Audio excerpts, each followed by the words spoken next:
চীন সফর, করিডোর, ভারতের ভিসা। ভারতের ভিসা, চীন সফর, করিডোর এবং বিএনপি ক্ষমতায় কতদিন, শিরোনামটা আপনারা দেখেছেন।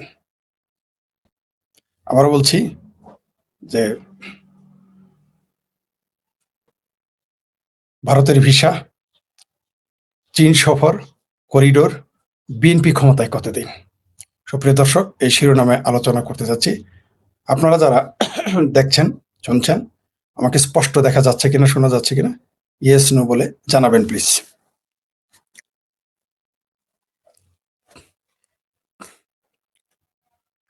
Audio I'm fine. Okay. Sound clear. Thank you very much. All clear. Thank you very much. আপনাদের দুজনকে। শিরোনামটা আপনারা শুনেছেন।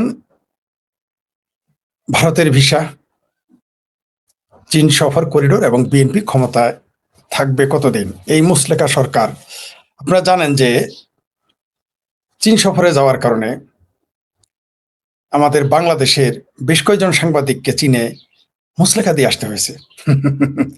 সরকারটাই মুসলেকা, সুতরাং মুসলেকা তো দিতেই হবে।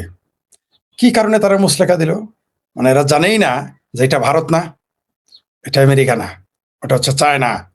কোনো রকম ফাতরামি ওখানে চলবে না। আপনি ছবি তুলবেন, ভিডিও করবেন, চায়নাতে ফাতরামি চলবে না। চায়না একটা একদলীয় দেশ, একদলীয় সরকার, সেখানে কোনো বিরোধী দল নেই। এই যে যারা ওইখানে ছবি তুলতে গিয়ে, ভিডিও করতে গিয়ে চীনের সরকারের কাছে মুসলেকা দিয়ে আসতে হয়েছে। মানে আকলটা দেখেন, একটা দেশে গেছে, সেই দেশের নিয়ম কানুন না জেনেই সাংবাদিক চলে গেছে। বুঝতে পারছেন তো বাংলাদেশের সাংবাদিকদের আকল। আপনার এখন এটা একটু শব্দটি নেই। এই যে মুসলেকা দিতে হইল, ভারত থেকে, দিল্লি থেকে শুধুমাত্র মান্নাবাইয়ের পেতিপাড়া এবং বর্তমানে তারেক রহমানের পাড়া ডাক্তার জাহেদকে ঘেঁটি ধরে বের করে দিয়েছে। এর জন্য বাংলাদেশে কত কিছু হয়ে গেল। অন্তত মুসলেকা দিয়ে আসে নাই, তাই না? যদিও ফাতরামিটা পরিকল্পিত ভাবেই করেছে ডাক্তার জাহেদ, ইচ্ছাকৃত করেছে। কিন্তু এই যে সাংবাদিকেরা চায়নাতে গিয়ে মুসলেকা দিল, তারেক রহমানের যারা সফর সঙ্গী, দেশের ইজ্জতটা কই থাকলো? এই মুসলেকাটা যদি ভারতকে দেওয়া হইতো, দিতে হইতো, তাইলে এতক্ষণ বাংলাদেশে দেখতেন সিংহ বামেরা শাহবাগ গরম করে ফেলতো, পল্টন গরম করে ফেলতো বামেরা, বাইতুল মুকাররম চামড়া নাই পীর, চামড়া সারা পীর, জামাত, বিএনপি, হেফাজত, ভাবির পোলারা মিলে এতক্ষণ চায়নার এম্বাসি ঘেরাও করতো, নরেন্দ্র মোদী, অমিত শাহ কুশপুত্তলিকা দাহ করতো। কিন্তু তাদের আব্বা চায়না মুসলেকা নিয়েছে, তো কানটা ধরে, এই তারেক রহমানের সফর সংকেতের কানটা ধরে মুসলেকা নিয়েছে। এখন কোনো ইজ্জত যায়নি, কারণ জ্যাঠায় থাপড় দিছে, তো সমস্যা নেই। পাকিস্তান হলো আব্বা, আর বাংলাদেশের ভারত বিরোধী এবং মুক্তিযুদ্ধ বিরোধীদের জ্যাঠা হলো চায়না। তো জ্যাঠা এখন কানমালা দিছে, আর সমস্যা নেই। এখন আর ইজ্জত যায়নি, কারণ ইজ্জত হলো, এদের ইজ্জত হলো পাহাড়ে সমান। শুধু ভারত কিছু বললে ইজ্জত যায়, আর কেউ বলে ইজ্জত যায় না। বার্মা যদি কান ধরে ঘোরা, ইজ্জত যায় না। চায়না যদি পিএল দেয়, ইজ্জত যায় নাই। চায়না যদি মুসলেকা নেয়, ইজ্জত যায় না। সব ইজ্জত যায় কেবল ভারতের সাথে কিছু হলে। এবার আসি করিডোরের ব্যাপারে, ভিসার ব্যাপারে একটু পরে আসি। করিডোর আপনারা দেখেছেন যে একবার আমেরিকা করিডোর চেয়েছে, এবার চায়না চেয়েছে। আবার এই করিডোরের পক্ষে, আমেরিকার সকল চুক্তির পক্ষে দালালরা তো যা ইচ্ছা তাই বলতেছে। একেবারে আমেরিকার চুক্তি মানলে বাংলাদেশ চেলায় বেহেস্তে চলে যাবে। মাদ্রাসায় আর বলৎকার হওয়ার জন্য ছাত্র রাখতে হবে না, পোলাপান পাঠাইতে হবে না, পোলা মেয়েরা পাঠাইতে হবে না, চেলায় বেহেস্তে চলে যাবে আমেরিকা যদি করিডোর দেয়, নেয়। আমেরিকার কথাই দেয় ওই মিয়ানমারে। এখন চায়না চেয়েছে করিডোর, এর পক্ষে দেখলাম যে বাংলাদেশের হেফাজতে পাকিস্তানি দালালেরা একেবারে এই করিডোরের পক্ষে বাংলাদেশে কি কি লাভ সব বলতেছে। লাভের বন্যা বয়ে যাবে যদি চায়নার সাথে বাংলাদেশে করিডোর দেয়। এই করিডোরটা যদি খালি ভারতের সাথে হইতো বা ভারতের আলাপ হইতো, তাহলে কি বলতো জানেন? দেশ বেচা হয়ে গেছে, দেশ শেষ, সার্বভৌমত্ব শেষ, এই চুক্তি, গোলাপি চুক্তি। এই লোকগুলোই আবার তখন ভারতের সাথে করিডোর হলেই শেষ, সব শেষ, দেশ শেষ। চায়নার সাথে করিডোর হলে শেষ হবে না। একটু ভালোভাবে ইয়াবাতে নিয়ে আসে পাইকারি ধরে। সংসদে আজকে খুব মজার ঘটনা ঘটেছে, সংসদের খবরে দেখলাম। তাহলে যে গয়াদা একটা মচৎকার কথা বলে ফেলেছেন। জননেত্রী শেখ হাসিনা সংসদে একটা লোককে বলতেন যে আলীর পায়ে বল, কোন দিকে যেন যায়। সুরঞ্জিত সেনগুপ্ত যখন সংসদে কথা বলতেন, জননেত্রী শেখ হাসিনা কথাটা বলতেন যে আলীর পায়ে বল, গোল তো একদিকে হবেই, মানে মাঝে মাঝে আত্মঘাতী হয়ে যেত। গয়াদা একটা আত্মঘাতী কথা বলে ফেলেছেন। কিভাবে? তার দলের বিরুদ্ধে, তার মন্ত্রীর বিরুদ্ধে, তার সরকারের বিরুদ্ধে। তার এই মুসলেখা সরকার না, তো মুসলেখা সরকার। কি বলেছে গয়াদা? বলেছে আগে তো বদির বাড়ির উপর দিয়ে ইয়াবা আসতো, এখন তো বদি নাই, বদি নাকি গদি নাই, বদিও নাই, হাওয়া হয়ে গেছে। তো এখন কোথা থেকে ইয়াবা আসে? ডাইরেক্ট বলেছে স্বরাষ্ট্রমন্ত্রীর বাড়ি দিয়েই আসে। আত্মঘাতী গোল করে ফেলছে আমাদের গয়াদা, স্বরাষ্ট্রমন্ত্রীর বাড়ি হয়েই এখন ইয়াবা আসে। আমি বারবার একটা কথা বলি, আমি 20-25 বছর আগেই সিদ্ধান্ত নিয়েছি, বুঝতে পেরেছি, সিদ্ধান্ত আসতে পেরেছি, সিদ্ধান্ত নেইনি তো সিদ্ধান্ত আসতে পেরেছি যে রাষ্ট্রের যত অপরাধ হয়, সেটা ছোট অপরাধ হোক আর বড় অপরাধ হোক, রাষ্ট্রের অনুমতি ছাড়া আপনি পারবেন না। এই যে ইয়াবা দেখেন, গাঁজা দেখেন, তারপর আরো ড্রাগ দেখেন, ফেনসিডিল দেখেন, রাষ্ট্রের সহযোগিতা ছাড়া সম্ভব না। নিজের রাষ্ট্রের সহযোগিতা এবং বাইরের রাষ্ট্রের সহযোগিতা ছাড়া সম্ভবই না।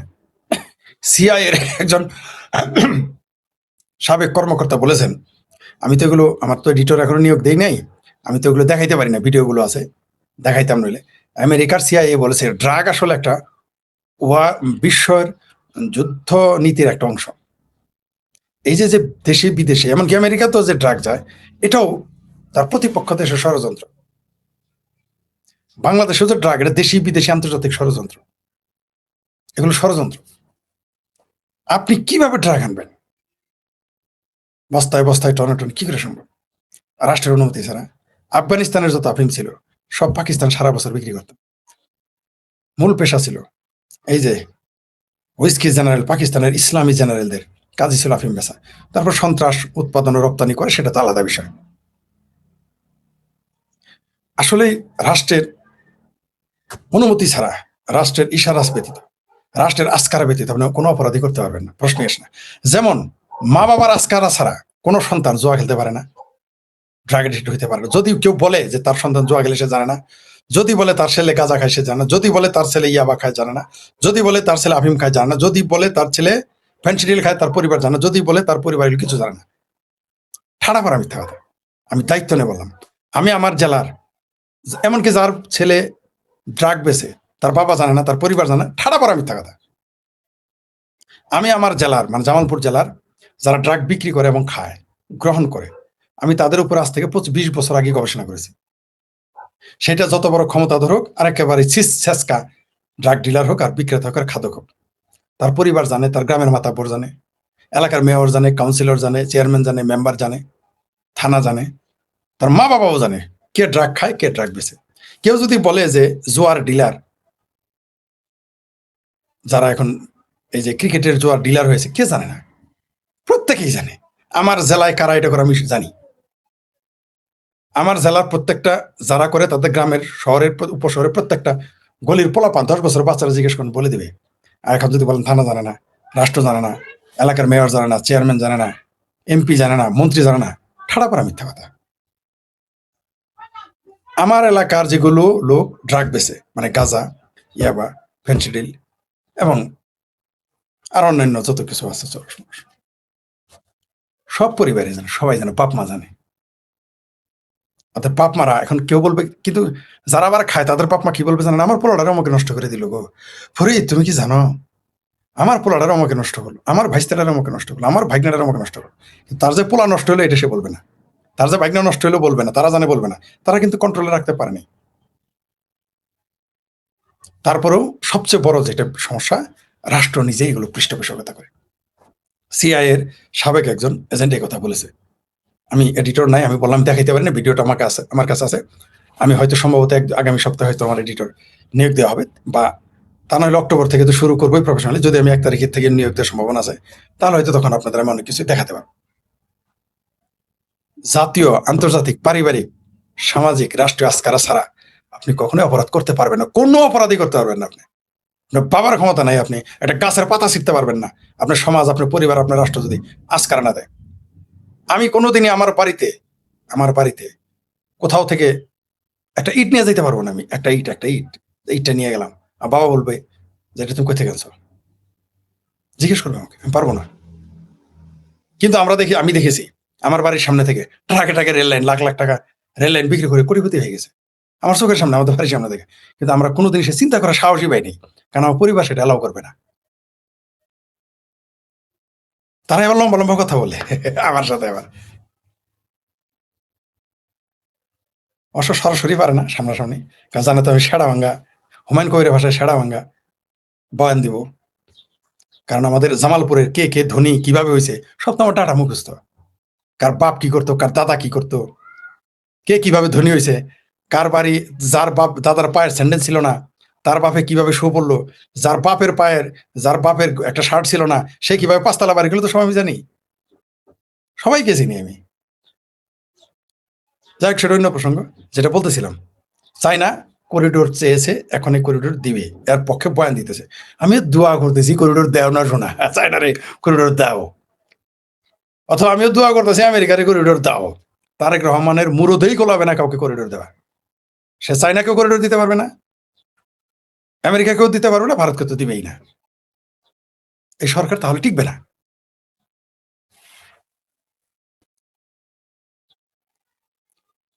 এবার আসি ভারতের ভিসা। আপনারা একটা দৃশ্য দেখেছেন যে ভারতের ভিসার জন্য জামাতের বউ আর জামাতি কিভাবে, কি করুণ ভাবে, দীনেশ ত্রিবেদী বর্তমান বাংলাদেশের ভারতীয় হাই কমিশনার এবং বর্তমানে তিনি মন্ত্রিত্বের পদমর্যাদার, তিনি কি করুণ ভাবেই না বেগিং করলো দেখলাম ভিসা।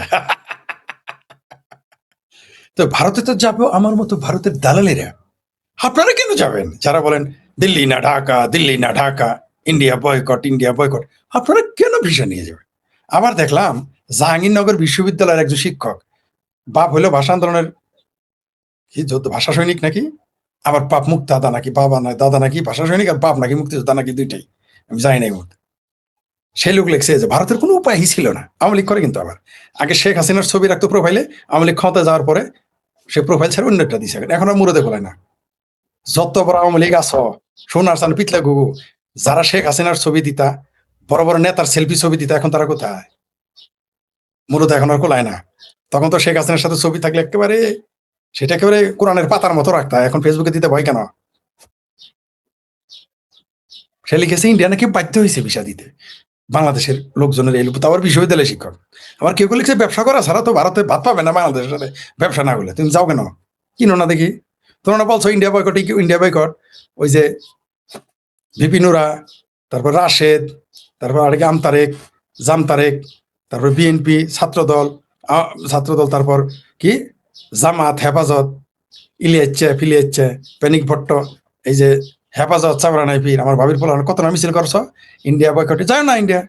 দেখি তোমার শত্রু যদি ইন্ডিয়া হয়, তুমি যদি মনে করো ইন্ডিয়া তার ব্যবসার জন্য, তুমি যাও না। আমার বলে কি টাকা ছাড়া কি চিকিৎসা করতে যাবো? এই বাংলাদেশের অভিনেত্রীরা ওই কথা বলতো যে টাকা ছাড়া চিকিৎসা, আপনি থাইল্যান্ড যান, ভারতে যান কেন? আপনার কে বলছে আপনি আপনার ভাই বোনের সাথে ঝগড়া হইলে মুখের দিকে তাকান না, মায়ের পেটের বোনের সাথে, আর বাপ মায়ের দিকে তাকান না, বাইকনের দিকে তাকান না, বাইস্তের দিকে তাকান না, চাচার দিকে তাকান না, জ্যাঠার দিকে তাকান না, তাকায় দেখেন না যখন বিরোধ হয়। তো ভারত আপনার কাছে এত খারাপ, তা আপনি ওখানে কেন যাবেন ভাই? হিন্দুদের রাষ্ট্র হিন্দুস্তান, যেখানে যেখানে গরুর মুত খায়, হাগে মুতে রাস্তায়, আপনি সেখানে কেন যাবেন? অবশ্য আপনারই ভাই বাইস্তে এলাকার লোকজন, আত্মীয় স্বজন, দেশের লোক এই ভারতে কিন্তু প্রায় 1 কোটি 13 কোটি ওইখানে গিয়ে কামের বুয়াগিরি করে এবং ওইখানে দিন মজুরি করে, ওই গরুর মুতের খাওয়ার দেশে। এটা আবার ভুলে যায় না। আপনারা 12 লক্ষ 14 লক্ষ রোহিঙ্গা নিয়েছেন, আরো নিবেন, কিন্তু আপনারা নিজের দেশের নাগরিক ভারতে আছে 1 কোটি 13 কোটি, ওইটা আবার নিবেন না। ওইখানে ইসলাম প্রেম মুসলমান প্রেম নাই, দেশপ্রেম এবার গায়েব। ওইখানে বিজিবি সাথে বাংলাদেশের তৌহিদি পাবলিক জনতা, যারা ইয়াবা খায়, হিরোইন খায়, সুদ খায়, ঘুষ খায়, তাদের না পাহারা দিবেন তৌহিদি জনতা, ঘুষখোর তৌহিদি জনতা, ইয়াবাখোর তৌহিদি জনতা, চোরাগার বাড়ি তৌহিদি জনতা, এদের নিয়ে পাহারা দিবেন। বার্মায় যান না কেন? বার্মায় যান। যেটা বলতেছিলাম বা যা বলছিলাম, ভারতের ভিসা চালু করেছে বাংলাদেশের কিছু মূর্খ, কিছু শিক্ষিত মূর্খ এবং ভাঙ্গু যারা আছে, তারা বলতেছে আহারে ভারতের আর উপায় নেই। তো যান না, আপনি পাকিস্তান যান চিকিৎসা করতে, চায়না যান, থাইল্যান্ড যান, সিঙ্গাপুর যান, ভারতে যান না। ভারতে যদি লাভ হয়, বললামই তো, মায়ের পেটের ভাইয়ের দিকে তাকান না, বোনের দিকে তাকান না, রাগ উঠলে বাপ মায়ের দিকে তাকান না, সম্পত্তি নিয়ে ঝগড়া হইলে। তাহলে আপনি কেন ভারতে যাবেন ভাই? এই ফাত্রামিটা বন্ধ করেন, এই ভণ্ডামিটা বন্ধ করেন। চা পাহাড় কোথাও যায়েন না, ভারত ছাড়া চলতে পারবেন না। এই যে আজকে থেকে ভিসা, কালকে থেকে ভিসা পাবেন, আমি জানি যে কিভাবে আপনারা পাইকারি হারে যাবেন। তো এখানে তো আমার মতো ভারতের দালাল, নরেন্দ্র মোদী দালাল, আওয়ামী লীগের দোসর, শেখ হাসিনার দোসর, আর আওয়ামী লীগের নেতারা। আপনারা কেন যাবেন ভাই? আপনারা কেন যাবেন ভারতে? আপনার পাকিস্তান তো আপনাদের এখন জাত ভাই, ভিসা লাগে না। তারপর 501 মৌলবী আফগানিস্তান থেকে ঘুরে আসলো, তার ভিসাই লাগলো না, দুবাই থেকে আসলো গেল, মধুপুরের পিসাব গেল, ভিসাই লাগলো না, সিলও লাগে না তাদের। কেমনি জানি করে এরকম? কালকে দেখলাম এক নায়ক এরকম করলো ভারতে, তাদের ভিসাই লাগে না, বুঝতে পারছেন? শুনেন দুইখান কথা বলি। ভারতের ভিসা ছাড়া আপনারা চলতে পারবেন না।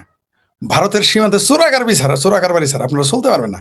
বাংলাদেশের 1 কোটি মানুষ ডাইরেক্ট চোরাকারবারির উপরে নির্ভর করে, কমপক্ষে 1 কোটি লোক। এরা ভারত বাংলাদেশ এটা খায় না, সরাসরি ভারতের উপর নির্ভর করে। ভারত ছাড়া চলতে পারবেন না, চাপা যতই মারেন। আপনি 14 বিমান ছাড়া 1400 বিমান, 2400 বিমান কিনেন, চাইনা কেন, আমেরিকা থেকে মানেন।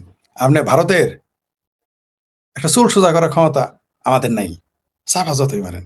করিডোর দেন চাইনারে, না করছে কারা? করিডোর দেন আমেরিকারে, দেন। গাড়ি তো দিয়ে দিচ্ছেন, দিয়ে দেন, করিডোর দেন দেখি। দেন না, আপনি না করছে দেন। এখন আর গোলামি না, আমেরিকারে করিডোর দিলে গোলামি হয় না। তারপর চাইনারে করিডোর দিলে গোলামি হয় না। এইবার ক্ষমতায় কতদিন থাকবেন আপনারা? করিডোর দেন বা না দেন, জননেত্রী শেখ হাসিনা কিন্তু ঘোষণা দিয়েছে, আমি ডিসেম্বরে আসতেছি, এই বছরই আসবো। সিংহুয়াম আর জামাতিরা দিকে হাইরে ফালাফালি এই কথা নিয়ে। এই সিংহুয়াম আর জামাতিরা কিন্তু বলতো, বিএনপিরা কিন্তু বলতো, ছাত্রদল কিন্তু বলতো যে পুলিশ ছাড়া আইসা দেয়।